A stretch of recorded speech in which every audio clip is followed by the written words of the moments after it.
ભરૂચના સાંસદ મનસુખ વસાવાએ ભાજપ કાર્યકરોને પણ ટકોર કરી અને કહ્યું કે આપણે રોડ બનાવીએ છીએ તે 5 મહિના પણ નથી ટકતા। આપણે સત્તામાં છીએ તો આપણને શરમ આવવી જોઈએ। મનરેગામાં કૌભાંડ નીકળે અને આપણા કાર્યકરનું નામ આવે। કામ પર નજર રાખવાની છે અને પારદર્શિતા લાવવાની છે।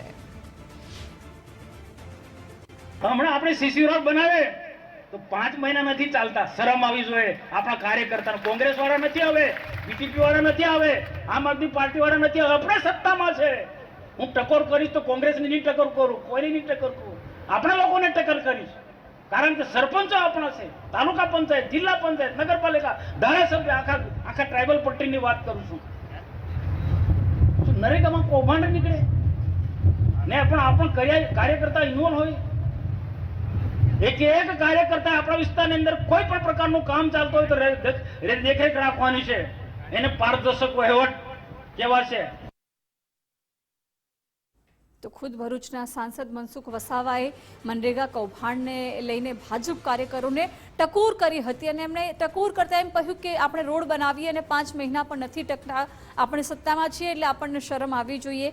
મનરેગા કૌભાંડ નીકળે અને આપણા કાર્યકરનું નામ આવે। સાથે જ એમણે એમ પણ કહ્યું કે કામ પર નજર રાખવાની છે અને વધુ પારદર્શિતા લાવવાની છે। આપણે જણાવી દઈએ કે ભરૂચમાં મનરેગા કૌભાંડ સામે આવ્યું છે, જો કે હવે કાર્યવાહી પણ કરવામાં આવી છે અને ફરિયાદ પણ નોંધાઈ છે। આ મામલે તપાસ થઈ રહી છે।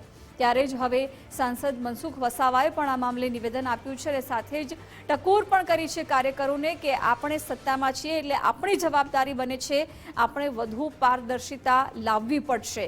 કારણ કે મનરેગા કૌભાંડ નીકળે અને આપણા કાર્યકરનું નામ આવે, આપણને શરમ આવવી જોઈએ કારણ કે આપણે સત્તામાં છીએ। આવી ટકોર એમને કરી અને સાથે જ કહ્યું કે આપણી જવાબદારી છે એટલે આપણે આમાં પારદર્શિતા લાવવાની છે અને વધારે નજર રાખવાની જરૂર હોવાનું પણ તેમણે કાર્યકરોને જણાવ્યું હતું।